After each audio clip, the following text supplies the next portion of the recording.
Right, so a routing plug's been done. Gav's had a look, but he couldn't really find anything of it, so he's sort of given it a guess. Test switch.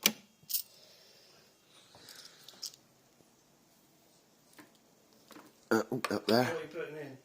This is £1.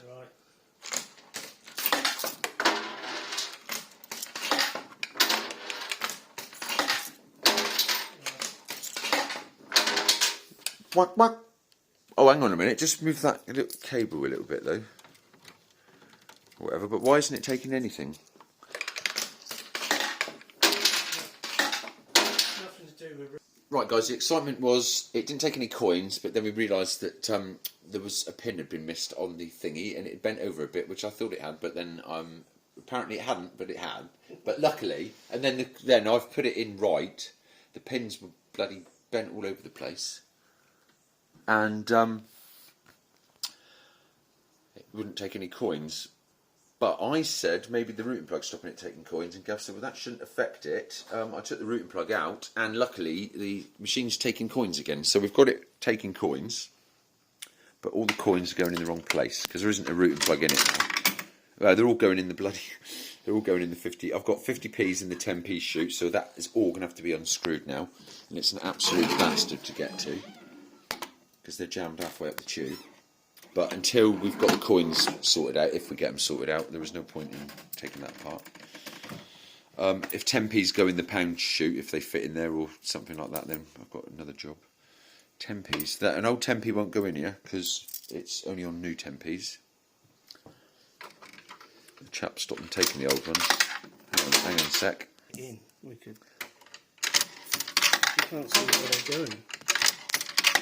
Well, that doesn't want any 10s at all.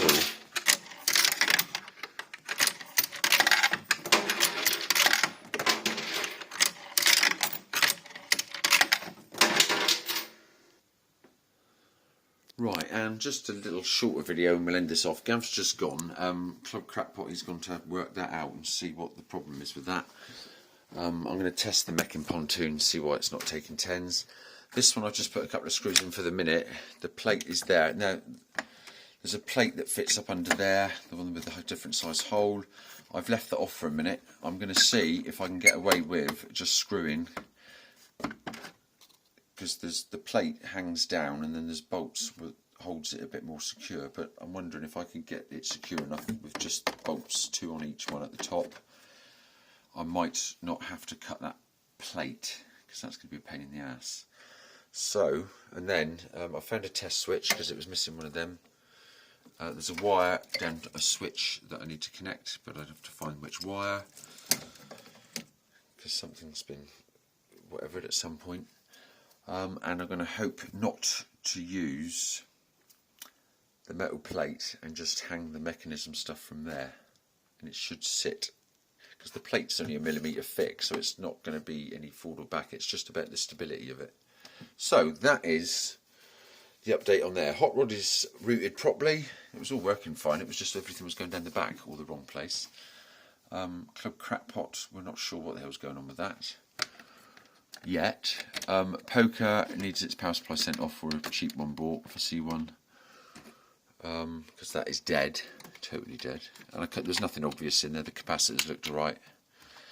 You can tell with those that bubble up and go crispy and whatever else. But and hot rod, I've started moving the bulb sections back up, so all the cash pots and everything are moved back up. All of this has just been pulled down by the LCD that hangs down there. So that's another job for hot rod.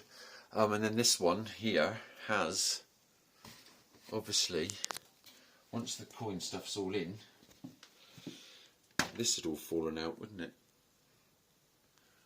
So there's 2 pegs that side, so I'll peg it back in. I've filled, well, there was a great big chunk missing of this piece, so I'm going to smooth that off and paint it, but when it's on the back door and inside you're not really going to notice it anyway. And then put some little clamps and little short screws, maybe bolt into a bit of that maybe, and that will put this thing back together. That is technical sessions over from the Gav and the Justin. See you later. Take it easy. Bye-bye.